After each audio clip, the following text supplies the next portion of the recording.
ಎಲ್ರಿಗೂ ಶುಭ ಮಧ್ಯಾಹ್ನ. ನಾನು ಲಕ್ಷ್ಮೀ ಜಾರ್ಚಿ ಭಟ್. ನಮ್ಮೂರು ಹೊನ್ನಾವರದ ಕರ್ಕಿ, ಇರೋದು ಬೆಂಗಳೂರಿನಲ್ಲಿ. ನಾನಿವತ್ತು ಅಮೂಲ್ ಕನ್ನಡ ಪೇಜ್ಗಾಗಿ ಅಡೈ ದೋಸೆ ಅಂದರೆ ಒಂದು ಪ್ರೋಟೀನ್ ಯುಕ್ತವಾದಂತಹ ಎಲ್ಲ ಬೇಳೆಗಳನ್ನು ಹಾಕಿ ಮಾಡುವಂತಹ ದಿಢೀರ್ ಅಂತ ಮಾಡುವಂತಹ ದೋಸೆ. ಬೇಳೆ ಕಾಳುಗಳನ್ನು ನಾವು ಮುಂಚಿನ ದಿವಸನೇ ಅಥವಾ 4-5 ತಾಸು ಮೊದಲು ನೆನೆಸಿಟ್ಕೊಂಡ್ರೆ ಫರ್ಮೆಂಟ್ ಆಗದೆ ಆಗಿಂದಾಗಲೇ ಮಾಡುವಂತಹ ಪ್ರೋಟೀನ್ ಯುಕ್ತ ದೋಸೆಯನ್ನು ಮಾಡೋದು ಹೇಗೆ ಅಂತ ತೋರಿಸ್ತೀನಿ. ಅದಕ್ಕಾಗಿ ನಾನು ಅಮೂಲ್ ಪ್ರಾಡಕ್ಟ್ ಅಲ್ಲಿ ನೋಡಿ, ಅಮೂಲ್ ಆರ್ಗ್ಯಾನಿಕ್ ಅಕ್ಕಿ, ಹಾಗೆ ತೊಗರಿಬೇಳೆ, ಕಡಲೆಬೇಳೆ ಮತ್ತು ಹೆಸರುಬೇಳೆ, ಅಮೂಲ್ ಮಸೂರಿ ಬೇಳೆ, ಅಮೂಲ್ ಆರ್ಗ್ಯಾನಿಕ್ ತುಪ್ಪ, ಇವಿಷ್ಟು ಸಾಮಗ್ರಿಗಳನ್ನು ಅಮೂಲ್ ಸಾಮಗ್ರಿಗಳನ್ನು ತಗೊಂಡಿದ್ದೀನಿ. 1 ಲೋಟ ಅಕ್ಕಿಗೆ ನಾನು 1/4 ಲೋಟ ಉದ್ದಿನಬೇಳೆ, 1/4 ಲೋಟ ಕಡಲೆಬೇಳೆ, 1/4 ಲೋಟ ಮಸೂರ್ ಬೇಳೆ, ಹಾಗೆ 1/4 ಲೋಟ ಹೆಸರುಬೇಳೆ, ತೊಗರಿಬೇಳೆ ಇವೆಲ್ಲವನ್ನು 1/4 ಲೋಟ ಆಗುವಷ್ಟು ತಗೊಂಡು 4-5 ಗಂಟೆಗಳ ಕಾಲ ನೆನೆಸಿಟ್ಟು ನೀರನ್ನು ಬಸ್ತಿಟ್ಕೊಂಡಿದ್ದೀನಿ. ಈ ಬೇಳೆಗಳನ್ನು ನೆನೆದ ನಂತರ ನೀರನ್ನು ಬಸ್ದುಕೊಂಡು ಮಿಕ್ಸಿ ಜಾರ್ಗೆ ಹಾಕ್ಕೋಬೇಕು. ಅದ್ರ ಜೊತೆಗೆ ನಾನಿಲ್ಲಿ ಕೆಂಪು ಮೆಣಸಿನಕಾಯಿಯನ್ನು ಮತ್ತು ಜೀರಿಗೆಯನ್ನು ನೆನೆಸಿಟ್ಕೊಂಡಿದ್ದೀನಿ. ಇದು ಸ್ವಲ್ಪ ಬಣ್ಣ ಕೊಡುತ್ತೆ ಮತ್ತು ಬೇಗನೆ ರುಬ್ಬೋಕೆ ಆಗತ್ತೆ ಅಂತ. ಈಗ ಇದನ್ನು ರುಬ್ಬೋಣ.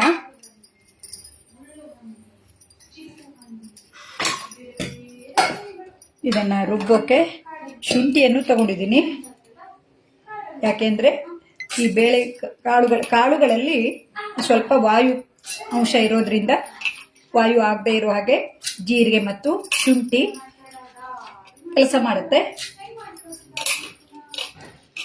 ಮಕ್ಕಳು ಏನಾದರೂ ದೋಸೆ ತಿನ್ನೋಲ್ಲ ಅಂದಾಗ ಇಂಥ ದೋಸೆಗಳನ್ನು ಮಾಡಿಕೊಟ್ರೆ ಅವರಿಗೆ ಹೊಟ್ಟೆ ತುಂಬ ಇರುತ್ತೆ. ಬೆಳಿಗ್ಗೆ ಒಂದ್ಸಲ ನಾವು ಟಿಫಿನ್ ತಿಂದರೆ 1-2 ಗಂಟೆಗಳ ಕಾಲ ಹೊಟ್ಟೆ ಭರ್ತಿಯಾಗೇ ಇರುತ್ತೆ.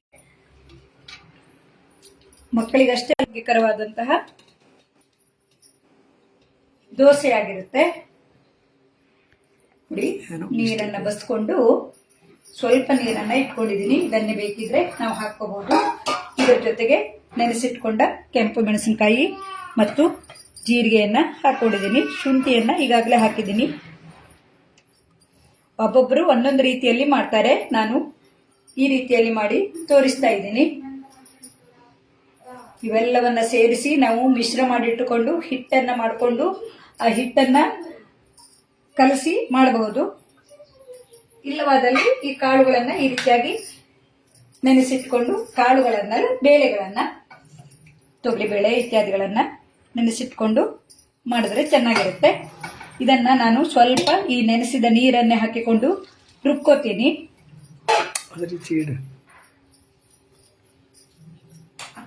ರುಬ್ಬುವಾಗ ಸ್ವಲ್ಪ ಶಬ್ದ ಬರುತ್ತೆ. ಯಾಕೆಂದ್ರೆ ಮಿಕ್ಸಿ ಶಬ್ದ ನಾವು ಲೈವಲ್ಲಿ ಕೇಳುವಾಗ ಒಂಥರ ಕರ್ಕಶ ಅನಿಸುತ್ತೆ. ಆದರೆ ರುಬ್ಬಿ ತೋರಿಸೋಣ ಅಂತೇಳಿ ನಾನು ರುಬ್ಬಿದ ಹಿಟ್ಟು ಇದೆ. ಬೆಳಗಿನ ದೋಸೆಗೆ ನಾನು ಇದೇ ದೋಸೆಯನ್ನು ಮಾಡಿದ್ದೆ. ಆದರೂ ಲೈವಲ್ಲಿ ತೋರಿಸೋಣ ಅಂತೇಳಿ ರುಬ್ತಾ ಇದ್ದೀನಿ. ರುಬ್ಕೊಬರ್ತೀನಿ.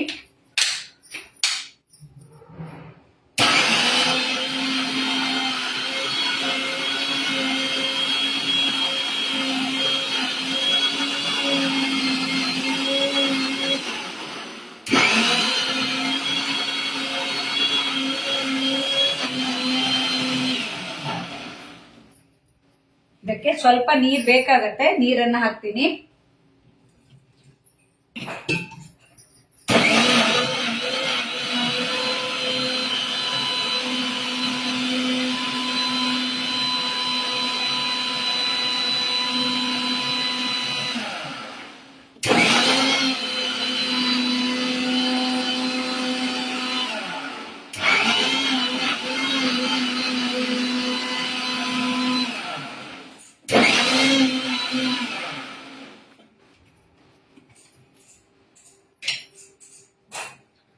ಸ್ವಲ್ಪ ನುಣ್ಣಗಾಗಲಿ.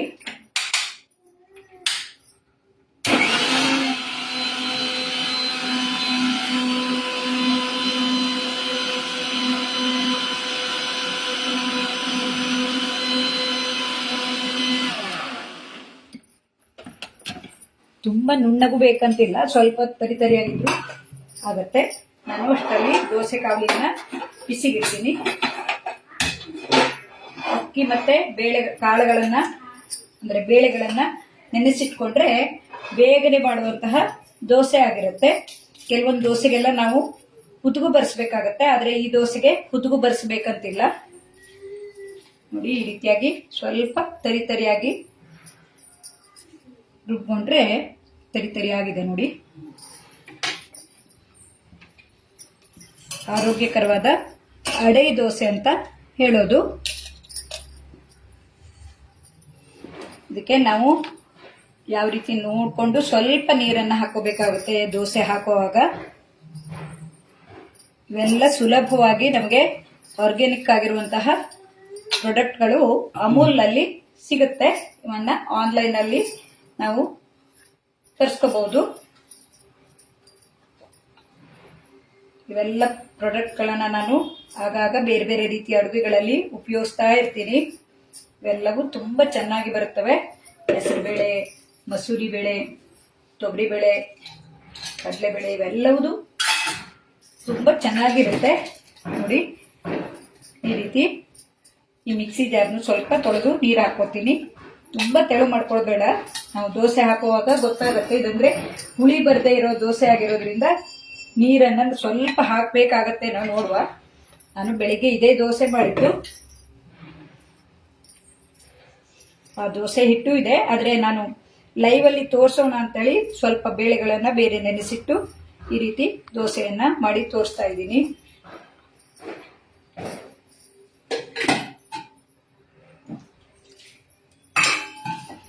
ಇದಕ್ಕೆ ಈಗ ರುಚಿಗೆ ತಕ್ಕಷ್ಟು ಉಪ್ಪನ್ನ ಹಾಕೋಣ.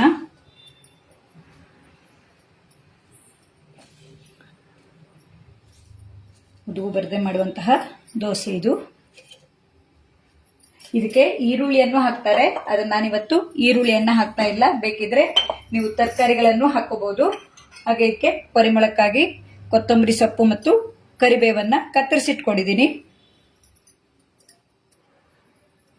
ಹಾಗೆ ಸ್ವಲ್ಪ ಕಾಯಿ ತುರಿಯನ್ನು ಹಾಕ್ತಾ ಇದ್ದೀನಿ, ಹಸಿ ತೆಂಗಿನ ತುರಿ.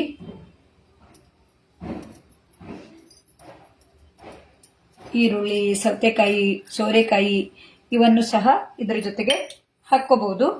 ಹಾಗೆ ನಾನು ಸ್ವಲ್ಪ ಅರಿಶಿನ ಪುಡಿಯನ್ನು ಹಾಕ್ತೀನಿ.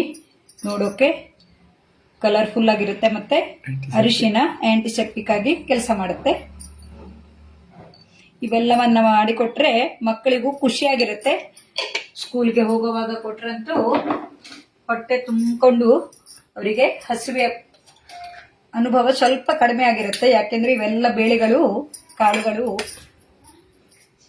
ಅಂದ್ರೆ ಅದೇ ಬೇಳೆಗಳು ಅಂತಲೇ, ನಾವು ತೊಗರಿ ಬೇಳೆ ಅಂತೀವಲ್ಲ, ಹಾಗಾಗಿ ಬೇಳೆಗಳು ಅಂತ ಹೇಳ್ತಾ ಇರೋದು. ಇವೆಲ್ಲವೂ ಹೊಟ್ಟೆ ತುಂಬುವಂತಿರುತ್ತವೆ. ಮಕ್ಕಳಿಂದ ಹಿಡಿದು ಎಲ್ರಿಗೂ ಸ್ವಲ್ಪವೇ ತಿಂದ್ರು ತುಂಬಾ ಹೊತ್ತಿನ ತನಕ ಹಸಿವೆ ಆಗೋದಿಲ್ಲ.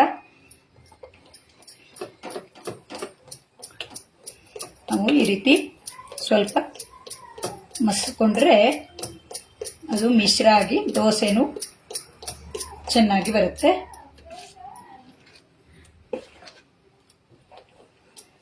ಇವೆಲ್ಲವೂ ಈಗ ಮಿಶ್ರ ಆಗಿದೆ. ಲೈವಲ್ಲಿ ಯಾರಾದ್ರೂ ಬಂದಿದ್ದೀರಾ? ಲೈವಲ್ಲಿ ಯಾರಾದ್ರೂ ಬಂದದಿದ್ರೆ ಕಮೆಂಟ್ ಹಾಕಿ, ಯಾಕೆಂದ್ರೆ ಗೊತ್ತಾಗ್ತಾ ಇಲ್ಲ. ಇಲ್ಲಾಂದ್ರೂ ಇದು ಆಮೇಲೂ ನೋಡಬಹುದು.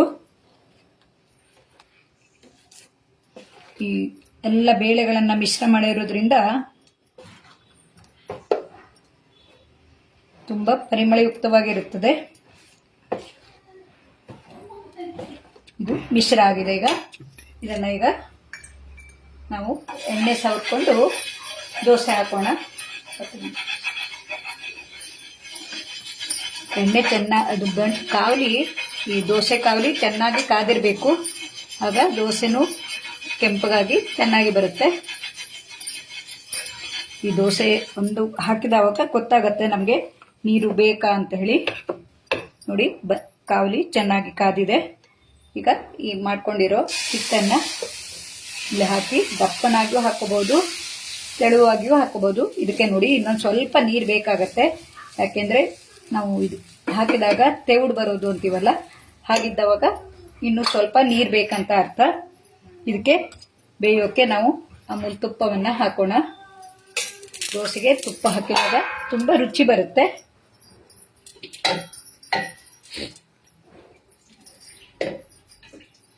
ಇದಕ್ಕೆ ಇನ್ನೊಂದು ಸ್ವಲ್ಪ ನೀರು ಹಾಕಿದವಾಗ ತೆಳುವಾಗಿ ಎರಿಯೋಕೆ ಬರುತ್ತೆ. ಹಾಗಾಗಿ ಸ್ವಲ್ಪ ನೀರನ್ನು ಹಾಕಿದ್ದೀನಿ. ಮಿಕ್ಸಿ ತೊಳೆದ ನೀರನ್ನೇ ಹಾಕಿದರೆ ಚೆನ್ನಾಗಿರುತ್ತೆ.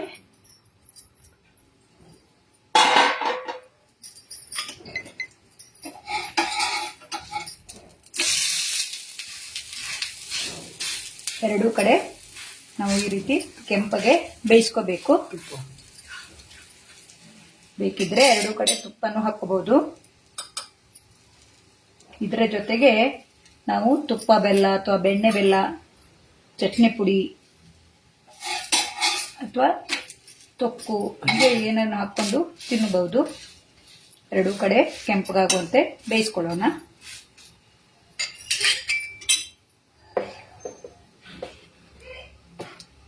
ಇದಕ್ಕೆ ಇನ್ನೊಂದು ಸ್ವಲ್ಪ ನೀರು ಬೇಕಾಗಿರೋದ್ರಿಂದ ಹಾಕಿದ್ದೀನಿ. ಯಾಕೆಂದ್ರೆ ತೆವಡು ಬರ್ತಾ ಇದೆ.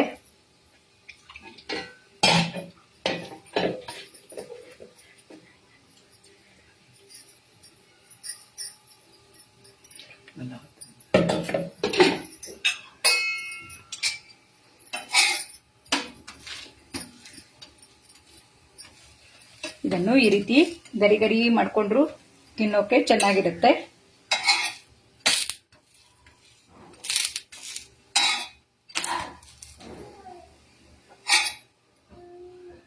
ಎರಡು ಕಡೆ ಕೆಂಪಗಾಗಿದೆ. ದೋಸೆಯ ಆಕಾರ ಚೆನ್ನಾಗಿ ಬರ್ತಾ ಇಲ್ಲ ಅಂತ ನಾನು ನೀರನ್ನು ಹಾಕಿದ್ದೀನಿ. ಈಗ ಇನ್ನೊಂದು ದೋಸೆ ಹಾಕಿ ತೋರಿಸ್ತೀನಿ. ಅಕ್ಕಿ ಬೇಳೆಗಳನ್ನು ನೆನೆಸಿಟ್ಕೊಂಡ್ರೆ ಬೇಗನೆ ಮಾಡುವಂತಹ ಈ ಮಿಶ್ರ ಬೇಳೆಗಳ ದೋಸೆ ಪ್ರೋಟೀನ್ ಯುಕ್ತವಾಗಿರುತ್ತೆ. ಬೆಳೆಯುವ ಮಕ್ಕಳಿಗೆ ಅಥವಾ ನಿಶಕ್ತಿ ಇದ್ದವರಿಗೆಲ್ಲ ತುಂಬಾ ಆರೋಗ್ಯಕರವಾದಂತಹ ದೋಸೆ ಆಗಿರುತ್ತೆ. ನೋಡಿ, ನೀರು ಹಾಕಿದವಾಗ ನಮಗೆ ಸ್ವಲ್ಪ ತೆಳುವಾಗಿ ಮಾಡೋಕೆ ಬಂತು. ದಪ್ಪನಾಗಿಯೂ ಮಾಡ್ಕೋಬಹುದು. ಇದಕ್ಕೆ ತುಪ್ಪ ಹಾಕೊಂಡು ಬೇಯಿಸ್ಕೊಂಡ್ರೆ ರುಚಿಯಾಗಿರುತ್ತೆ.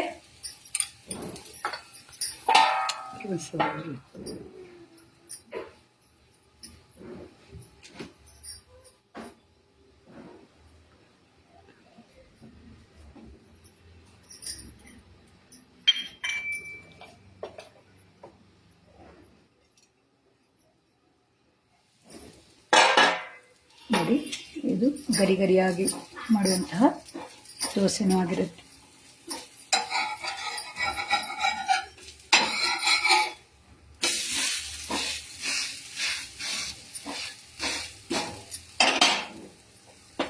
ನಾವು ಅಕ್ಕಿ ಮತ್ತು ಬೇಳೆಗಳನ್ನು ನೆನೆಸಿಟ್ಕೊಂಡ್ರೆ ಆಗಿಂದಾಗಲೇ ಮಾಡುವಂತಹ ಪ್ರೋಟೀನ್ ಯುಕ್ತವಾದ ಅಡೈ ದೋಸೆ ಆಗಿರುತ್ತೆ. ಇವೆಲ್ಲ ಅಮೂಲ್ ಪ್ರಾಡಕ್ಟ್ ಅನ್ನು ಉಪಯೋಗಿಸಿ ಮಾಡಿರುವಂತಹ ಈ ಅಡೈ ದೋಸೆಯು ತಿನ್ನೋಕಂತೂ ತುಂಬಾ ರುಚಿಯಾಗಿರುತ್ತೆ.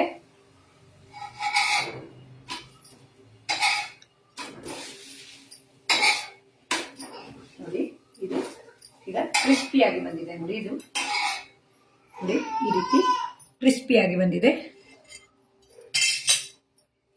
ನೋಡಿ, ತುಂಬಾ ಕ್ರಿಸ್ಪಿ ಆಗಿರುವಂತಹ ದೋಸೆಗೆ ನಾವು ಜೋನಿ ಬೆಲ್ಲ, ತುಪ್ಪ ಅಥವಾ ತೊಕ್ಕು ಯಾವುದನ್ನು ಬೇಕಿದ್ರೂ ಹಾಕೋಬಹುದು.